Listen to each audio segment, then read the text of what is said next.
Jadi kalau kita hanya bicara oligarki sebagai orang kaya, seakan-akan kita membebaskan dari dosa politisi dan birokrat yang bisa juga melindungi diri mereka dengan status kepribumiannya.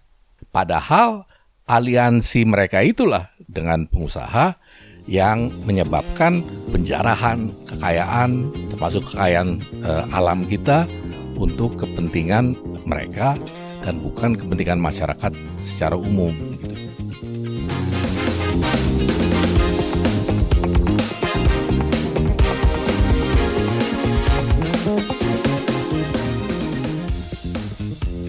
Selamat bergabung di podcast Hubungan Internasional. Podcast ini dikelola oleh Departemen Ilmu Hubungan Internasional Universitas Gadjah Mada.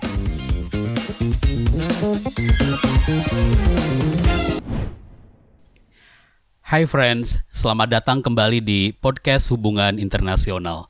Bersama saya, Lukman Hakim, host kita untuk sesi kali ini. Pada sesi kali ini kita punya tamu spesial, yakni Profesor Fedy Hadis. Beliau adalah Professor of Asian Studies, juga Redmond Berry Distinguished Professor di Asia Institute, Universitas Melbourne, Australia. Apa kabar Pak Fedy?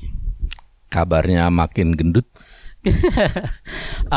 Profesor Fedy Hadis juga merupakan fellow professor yang berada di Visipol selama 1 bulan ini, dan ada banyak sekali kegiatan selama beliau berada di Visipol. Salah satunya beliau menjadi keynote speech dan terlibat dalam konvensi Global South yang merupakan platform dari Institute of International Studies, Departemen Ilmu Hubungan Internasional. Pak Fedy punya kesan, catatan khusus atas keterlibatan Anda dalam konvensi tersebut yang saya kira ini baru pertama kali terlibat? Oh, saya sangat menikmati konferensi tersebut. Saya kira pesertanya cukup banyak dan dari berbagai kalangan dan juga dari berbagai negara, dan menjadi showcase yang cukup baik buat Universitas Gadjah Mada sebagai hub ya, pengetahuan dan hub dari jaringan-jaringan ilmuwan internasional. Ya. Terima kasih. Mudah-mudahan di waktu mendatang kita bisa tetap menjalin kerjasama kita yang sudah dibangun selama ini. Nah, teman-teman semua, kali ini selain berbincang dengan Pak Fedy tentang kegiatan beliau selama di sini, ada hal yang spesial selama beliau menjalankan fellowship. Beliau baru saja mensubmit buku baru yang akan terbit tahun depan. Kita akan men-spill isi buku tersebut yang saya kira semua kalangan intelektual Indonesia akan menyambutnya. Buku yang berjudul Oligarchy and the End of Reformasi in Indonesia. Buku ini merupakan sequel atau lanjutan dari buku yang beliau tulis bersama Profesor Richard Robinson pada tahun 2004, yakni Reorganizing Power in Indonesia. Buku yang terbit pada tahun 2004 itu merupakan buku referensi utama saya kira dalam kajian politik Indonesia pasca reformasi. Dalam buku tersebut, dengan tesis oligarki yang sangat terkenal, Profesor Fedy Hadis menantang kajian-kajian tentang transisi demokrasi yang ada pada masa itu dan menantang kajian-kajian tentang neoliberal market, bahwa perubahan politik Indonesia pada masa reformasi tidak berarti bahwa ia berhasil menghancurkan struktur ekonomi politik oligarki yang ada sebelumnya. Sebaliknya, justru kekuatan-kekuatan lama berhasil melakukan adaptasi dan bahkan membajak lembaga-lembaga baru yang dibentuk oleh demokrasi. Alhasil, alih-alih transisi demokrasi kemudian menghasilkan demokrasi sebagaimana dibayangkan dalam kajian-kajian utama dalam tradisi institusionalis, beliau melihat Indonesia dengan cara yang orang bilang agak pesimistik. 20 tahun setelah terbitnya Reorganizing Power, apa yang berubah terkait dengan struktur ekonomi politik Indonesia khususnya dalam lensa politik oligarki? Jadi memang konsep sentral dari buku tahun 2004 itu adalah oligarki. Dan oligarki itu sekarang banyak disebut-sebut di dalam pembicaraan umum ya tentang politik Indonesia. Tapi menurut saya sering dipakai dengan cara yang tidak sebagaimana mestinya. Jadi sebelum kita ke pertanyaan Anda, mungkin saya perlu menjelaskan gitu bahwa konsep oligarki kita itu, saya dan Richard Robinson, merujuk kepada suatu struktur kekuasaan. Ya. Struktur kekuasaan yang pengejawantahannya adalah aliansi antara politisi, birokrasi, dan pengusaha besar, ya, yang hubungannya terstruktur. Tujuan dari hubungan tersebut adalah untuk menguasai institusi-institusi publik beserta sumber daya dan sumber otoritasnya untuk kepentingan akumulasi privat. Jadi sumber daya publik, institusi publik dipergunakan untuk akumulasi kekayaan pribadi, gitu ya. Nah, sekarang ini orang condong menyebut oligarki sebagai hanya kumpulan orang-orang kaya. Oligark. Iya. Nah, pertama itu keliru karena kalau kita sebut oligarki sebagai hanya kumpulan orang-orang kaya, itu sebetulnya kan plutokrasi.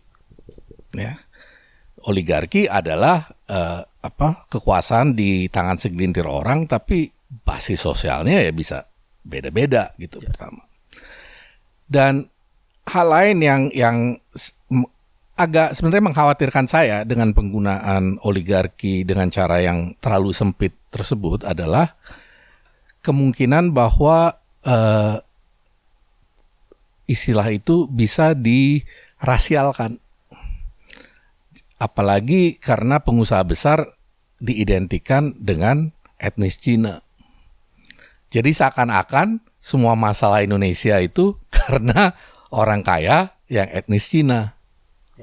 Padahal orang kaya yang etnis Cina ini bisa menguasai sektor-sektor ekonomi atas kolaborasi, atas aliansi dengan kepentingan-kepentingan birokrasi dan politik, ya. Jadi kalau kita hanya bicara oligarki sebagai orang kaya, seakan-akan kita membebaskan dari dosa gitu ya, politisi dan birokrat yang bisa juga melindungi diri mereka dengan status kepribumiannya, ya. Padahal aliansi mereka itulah dengan pengusaha yang menyebabkan ya penggurusan, penjarahan, ya kekayaan, termasuk kekayaan alam kita untuk kepentingan mereka dan bukan kepentingan masyarakat secara umum gitu. Jadi itu pertama yang saya kemukakan. Kedua, pandangan kami tentang oligarki itu sifatnya dinamis, tidak statis. Jadi kita di buku tersebut bicara tentang genesis gitu deh dari oligarki itu ya, asal usulnya dan kemudian evolusinya. Asal usulnya itu di masa Orde Baru, gitu kan. Lalu ya kita trace itu perkembangannya di masa Orde Baru sampai akhir tahun 90-an sampai krisis Asia, ya, Krismon ya di Indonesia dikenalnya. Lalu bagaimana respons dan adaptasi oligarki terhadap krisis tersebut? Nah, responsnya adalah untuk menjatuhkan Soeharto. Ya, beserta adanya gerakan dari masyarakat lebih luas yang juga menuntut hal tersebut. Jadi yang terjadi adalah seperti Anda katakan tadi bahwa institusi-institusi Orde Baru itu ambruk, tetapi kekuatan sosial yang menopangnya yaitu oligarki dan aliansi antara kepentingan-kepentingan tersebut beradaptasi terhadap kondisi baru. Kita lihat mereka kemudian menguasai partai politik, ormas, lalu pemilu dan DPR gitu ya. Tapi yang terjadi adalah bahwa oligarki yang tadinya terpusat dengan cendana sebagai sentralnya menjadi semakin terdesentralisasi, terfragmentasi bahkan terdifusi gitu ya, sehingga muncul faksi-faksi oligarki yang cair sifatnya dan mereka saling bersaing untuk menguasai sumber daya publik tersebut untuk akumulasi privat. Ajang pertarungannya di policy making, tapi juga secara kasat mata itu di dalam pemilu. Ya, karena pemilu menjadi alat untuk mendapatkan akses kepada sumber daya dan institusi publik tersebut. Nah, perbedaan sekarang sama dulu, ya ini kan dinamis ya, jadi berevolusi lagi. Ya, salah satu masalah dari sistem reformasi ini dari sudut pandang oligarki adalah bahwa pertikaian antar faksi-faksi oligarki ini bisa sifatnya sangat tidak beraturan, tidak punya keteraturan, ya, sehingga menimbulkan konflik-konflik, terutama di saat-saat pemilu yang bisa cukup tajam, sehingga orang bicara tentang kadang-kadang polarisasi dalam masyarakat dan sebagainya, gitu ya. Nah, dan itu juga nggak efisien gitu, dalam arti mau ekspansi juga dari kepentingan oligarki, karena mereka saling bersaing untuk memperoleh akses tersebut. Nah, yang berubah sekarang ini sebetulnya adalah bahwa ya makanya dibilang end of reformasi adalah karena kalau reformasi itu ditandai oleh desentralisasi kekuasaan ekonomi dan politik, walaupun masih di tangan faksi-faksi oligarki, sekarang ditandai oleh resentralisasi kekuasaan ekonomi dan politik. Ya, jadi tujuannya apa? Tujuannya adalah untuk menciptakan keberaturan tertentu di dalam pertarungan antar faksi oligarki. Kedua adalah untuk melindungi oligarki secara lebih baik dari kontestasi dari luar oligarki, dengan cara semakin memasukkan kepentingan militer sebagai institusi ke dalam jaringan oligarki ini secara lebih tegas. Karena dulu sempat agak disingkirin kan, setelah reformasi. Nah, kita lihat sekarang ini misalnya bahwa Danantara itu mengumpulkan 900 miliar dolar aset BUMN di bawah satu payung lewat suatu mekanisme di mana wadah tersebut hanya bertanggung jawab pada presiden. Keuntungannya tidak pergi ke APBN tapi ke Danantara lagi. Ya, ini kan artinya apa? Ini dana yang masif seperti itu secara tidak transparan atau kurang transparan setidaknya karena susah juga diaudit, ya. BPK dan KPK itu gak jelas gitu ya wewenangnya untuk mengaudit. Itu bisa menciptakan suatu wadah yang sebetulnya hanya menjadi ATM untuk membiayai proyek-proyek yang disukai oleh aliansi oligarki itu. Tapi karena sumber dayanya itu semakin terpusat, ruang kontestasi di dalam oligarki itu juga semakin sempit. Jadi kalau misalnya dulu setiap faksi itu nanti bertarung untuk menguasai Pertamina lah, atau Bulog lah, atau apalah gitu ya. Ya, sekarang harus lewat satu pintu. Ya, atau seenggaknya itu yang dicanangkan gitu ya. Belum berjalan secara sempurna, tapi itu yang dicanangkan gitu loh. Jadi kan satu, ada keberaturan, kedua ada supremasi di tengah-tengah oligarki itu sendiri, yaitu Prabowo sebagai presiden yang menentukan sumber-sumber dana ini perginya kemana. Dan ini berhubungan dengan, jadi sentralisasi ekonomi itu, kekuasaan ekonomi berhubungan dengan sentralisasi kekuasaan, karena dana-dana tersebut nanti dipakai untuk proyek-proyek seperti MBG dan lain sebagainya, Koperasi Merah Putih, Food Estate, yang sebetulnya berfungsi untuk menciptakan sistem-sistem patronase baru. Ya, jadi mereka yang mendapatkan sumber daya atau sumber dana untuk menjalankan proyek-proyek ini mempunyai loyalitas atau ketergantungan pada suatu sistem patronase yang bersifat lebih tunggal gitu. Ya.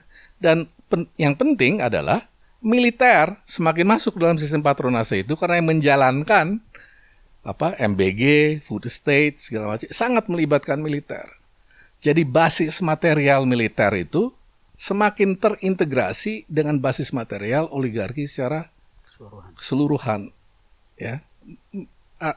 Mirip dengan Orde Baru tahun 70-an 80-an sebetulnya, ya. Nah, kegunaan itu apa? Kegunaannya adalah bahwa oligarki akan lebih terjamin dilindungi oleh alat-alat represi negara apabila ada kontestasi dari luar. Gitu loh. Jadi sentralisasi kekuasaan ekonomi dan politik ini mempunyai implikasi untuk oligarki secara internal maupun hubungan oligarki dengan masyarakat secara lebih luas dengan cara yang memutarbalikkan kecenderungan umum yang kita asosiasikan dengan reformasi, yaitu desentralisasi kekuasaan ekonomi dan politik tersebut. Makanya saya sebut sebagai berakhirnya reformasi.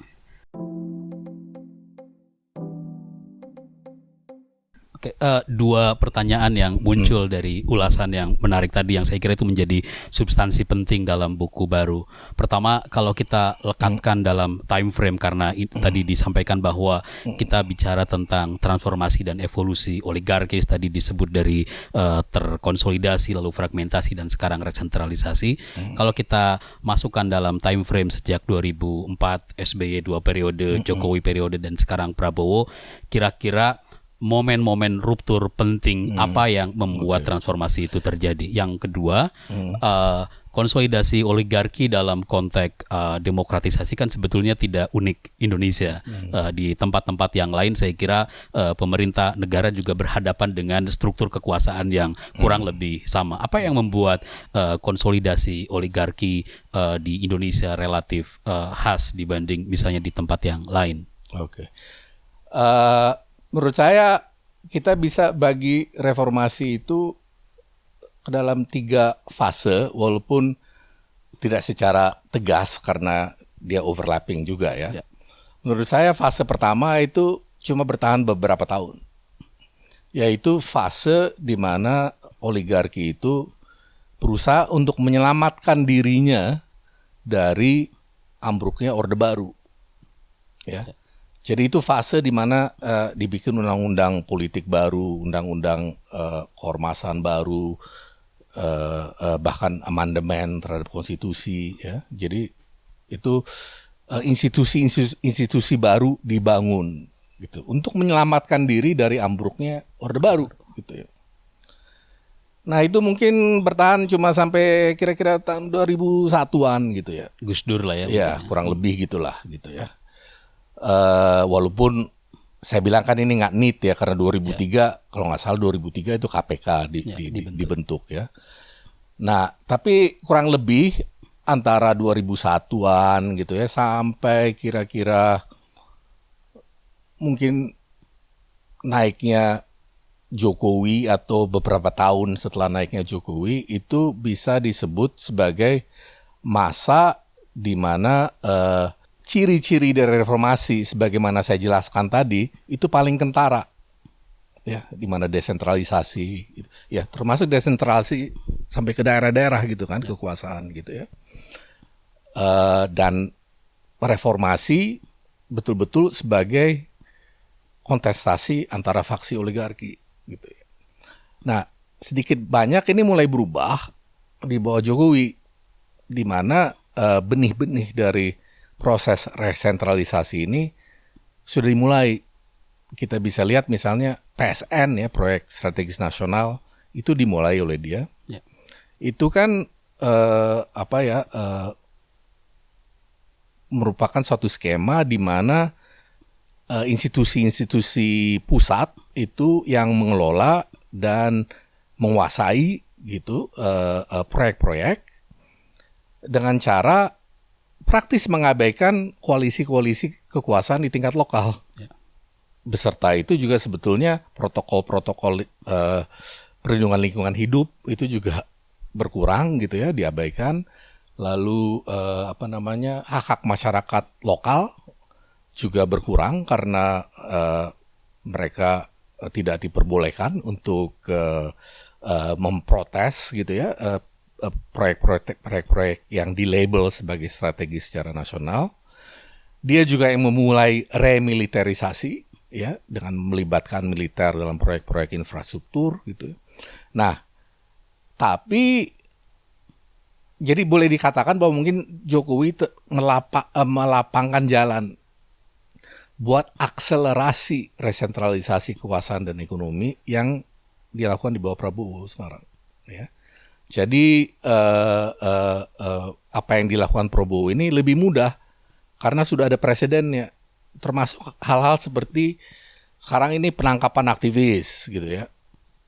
Itu ya dipermudah dengan adanya presiden bahwa undang-undang ITE dipakai secara lebih gencar ya untuk kriminalisasi aktivis, mengurangi kebebasan pers gitu, bahkan pengurangan otonomi dari kampus gitu ya. Jadi itu melapangkan jalan buat dia. Sekarang ini di bawah Prabowo boleh dikatakan bahwa fase yang setelah 2014, 2015 atau 2016 itu sudah dibawa kepada fase baru di mana prakondisi yang diciptakan di masa Jokowi itu dibawa untuk melaksanakan suatu proyek politik ekonomi besar yang ditandai oleh yang saya sebut sebagai resentralisasi kekuasaan ekonomi dan politik yang menyebabkan apa yang saya sebut sebagai berakhirnya reformasi. Kalau dibandingkan dengan tempat lain, misalnya hal yang dilakukan oleh Putin di Rusia, awal-awal juga melakukan resentralisasi oligarki. Jadi memang ada beberapa hal yang menarik sih ya. Artinya tentunya selalu ada perbedaan ya antara tiap masyarakat. Tetapi ya kadang-kadang ada persamaan-persamaan yang tidak diduga gitu ya. Jadi saya ambil contoh begini ya. Waktu Gorbachev itu memulai perestroika di Rusia itu kira-kira tahun 90, itu kemudian dia kehilangan kendali terhadap proses itu. Sehingga banyak bagian-bagian dari Uni Soviet itu kemudian menjadi republik sendiri gitu ya. Jadi Uni Sovietnya sendiri bubar gitu ya.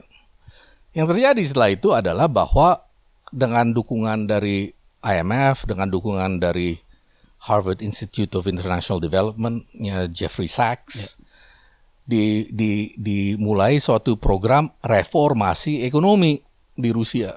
Ini yang buat saya sangat menarik, itu kasus Rusia ini sangat menarik buat saya karena sangat ideologis gitu loh.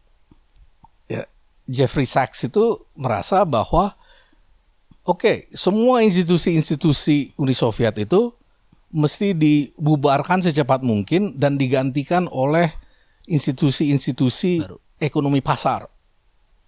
Dan ini akan menciptakan entrepreneurship, akan menciptakan kelas kapitalis baru yang akan menjadi motor dari sistem pasar baru di Rusia ini. Tapi yang terjadi adalah yang punya modal untuk mengambil alih lembaga-lembaga dan perusahaan-perusahaan yang tadinya bersifat nasional di bawah Uni Soviet, itu nggak ada kecuali di kalangan gangster yang berhubungan dengan orang-orang atau bekas orang partai, birokrat lokal, dan aparat keamanan juga gitu loh, termasuk dengan bekas-bekas KGB gitu. Nah, terjadilah di Rusia itu yang sering disebut sebagai gangster capitalism. Jadi yang kita kenal sebagai oligark di Rusia itu sebetulnya juga hasil dari persekongkolan tersebut di antara politisi, birokrasi, dan dalam hal ini gangster, ya, untuk menciptakan kelas kapitalis baru, ya. Jadi ada orang dari Harvard itu yang mengatakan tadinya kita berpikir kalau kita bikin pasar bebas di Rusia, dia akan dijalankan oleh orang baik-baik. Ternyata dijalankan oleh bandit-bandit gitu loh. Ya menurut saya itu kan agak ideologisnya pada tingkat yang naif gitu loh. Ya. Artinya kalau nggak ada kelas kapitalisnya, ya dari mana mau datangnya gitu kan? Yang pasti datangnya dari yang mempunyai posisi lebih baik untuk mempunyai akses. Dan yang punya posisi lebih baik itu adalah birokrat-birokrat, orang-orang bekas partai yang berhubungan dengan bandit-bandit yang telah mengakumulasi modal di pasar gelap zaman Soviet. Jadi mereka makin kaya, gitu kan. Nah, di bawah Yeltsin itu mereka merajalela. Nah, yang dilakukan Putin setelah dia berkuasa, ini ada miripnya dengan Prabowo. Dia meresentralisasi kekuasaan kepada negara pusat. Ya. Dan yang penting adalah dia mendisiplinkan gangster kapitalis ini. Karena dia yang jadi gangster kapitalis nomor 1. Ya. Jadi menurut saya memang menarik sekali ini beberapa paralelitas. Ya.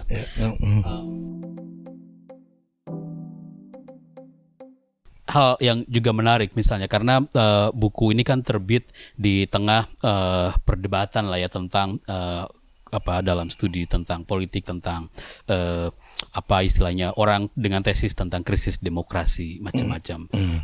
Seberapa jauh bahwa temuan atau argumen yang diangkat dalam buku baru ini berdiskusi atau engage dengan literatur-literatur tentang apalah tesis tentang democratic backsliding atau apapun tentang itu. Jadi kita mengkritik pandangan-pandangan yang menganggap democratic backsliding itu cuma masalah institusi yang tidak berjalan dengan baik gitu. Ya. Dan bahwa institusi-institusi ini bisa diperbaiki dengan technical fixes aja gitu. Sama tahun 2004 kita juga mengemukakan sebuah argumen yang serupa. Jadi kita menganggap bahwa institusi-institusi demokrasi tersebut tidak berjalan dengan baik karena ada masalah-masalah yang sifatnya struktural, yang masalahnya fundamental gitu loh. Salah satu masalah fundamentalnya adalah bahwa institusi-institusi demokrasi ini dimanapun sebetulnya susah beroperasi dengan baik di dalam konteks kesenjangan sosial itu begitu lebar. Karena dalam kesenjangan sosial yang lebar hanya segelintir orang yang punya akses kepada institusi-institusi yang nanti akan menentukan kebijaksanaan yang tentunya akan dia pakai untuk melindungi kepentingan dia sendiri. Akibatnya orang-orang secara luas akan kehilangan kepercayaan terhadap institusi demokrasi itu. Dan itu yang terjadi sebetulnya di berbagai negara barat gitu ya, di mana setelah masa neoliberalisasi itu kesenjangan sosial semakin tajam, bahkan di negara-negara Eropa Barat yang dulu kita anggap sebagai condong lebih egaliter ya terhadap Amerika dibandingkan Amerika Serikat tentunya. Bahkan di negara-negara Skandinavia juga itu orang-orang sayap kanan dan segala macam itu mulai muncul karena soal-soal seperti ini gini ya, di mana ada kesenjangan sosial yang kemudian semua masalah-masalahnya kemudian disalahkan kepada imigran ya. Ya, jadi kepada yang diserang adalah yang lebih lemah daripada dia, bukan yang di atas gitu. Ya. Dan itu adalah taktik dari sayap kanan yang klasik gitu ya, yaitu menyerang atau menyalahkan pihak yang berada di bawah sedang daripada yang di atas. Karena kadang-kadang yang di atas ini adalah yang membiayai gerakan-gerakan sayap kanan ini. Jadi kita lihat misalnya bahwa populisme Amerika Serikat sayap kanan itu dibiayai oleh miliarder seperti Peter Thiel, seperti ya sekarang si Elon Musk, sebelumnya oleh Koch brothers gitu ya. Ini orang-orang yang sama sekali tidak mempunyai hubungan dengan rakyat biasa gitu, tapi ingin menguasai institusi-institusi demokrasi supaya dia itu nanti memotong pajak buat orang kaya. Gitu ya. Dan kalau ada salah-salah itu bukan salah kita, tapi imigran-imigran yang datang dari Meksiko. Padahal imigran-imigran ini ada di sana selama puluhan tahun. Karena apa? Karena fungsional secara ekonomi.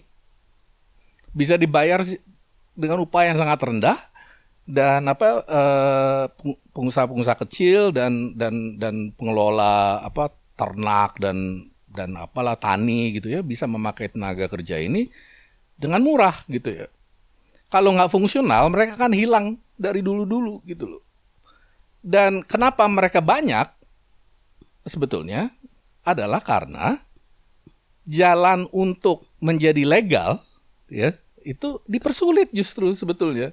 Jadi memang sistemnya itu telah dibentuk supaya secara permanen ada angkatan kerja yang murah, yang sifatnya ilegal, oleh karena itu rentan ya terhadap represi dan macam-macam gitu. Dan ini yang hal-hal seperti ini yang kemudian dipakai oleh gerakan-gerakan sayap kanan itu untuk menutup ruang demokrasi sehingga kekuatan-kekuatan yang lebih menginginkan keadilan sosial, yang lebih menginginkan akses yang lebih luas kepada institusi demokrasi itu kehilangan tempat gitu loh, karena rakyat luas gitu kehilangan kepercayaan terhadap institusi-institusi tersebut justru karena ulah dan kepentingan dari orang-orang yang sebetulnya mestinya menjadi sasaran mereka gitu loh. Ya.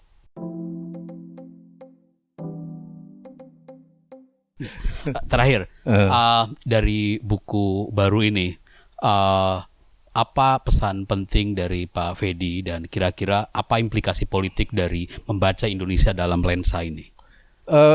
Mungkin pesan paling penting buat saya adalah bahwa sejarah nggak berakhir. Okay. Sejarah tidak berakhir, dia akan dia jalan terus gitu ya. Jadi cara berpikir saya dengan Dick Robinson itu mungkin dialektis gitu ya, tidak linear kausal seperti banyak peneliti lain. Kita berpikir bahwa suatu status quo selalu mengandung kontradiksi dalam dirinya yang menciptakan poin-poin baru untuk kontestasi.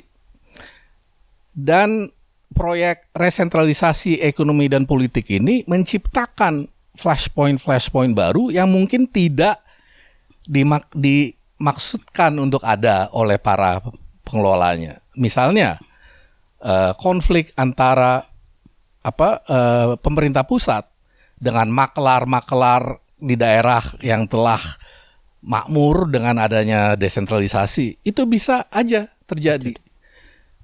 Dulu tidak gitu ya. Sekarang kan dana yang dipindahkan kepada pemerintah daerah dikurangi pula.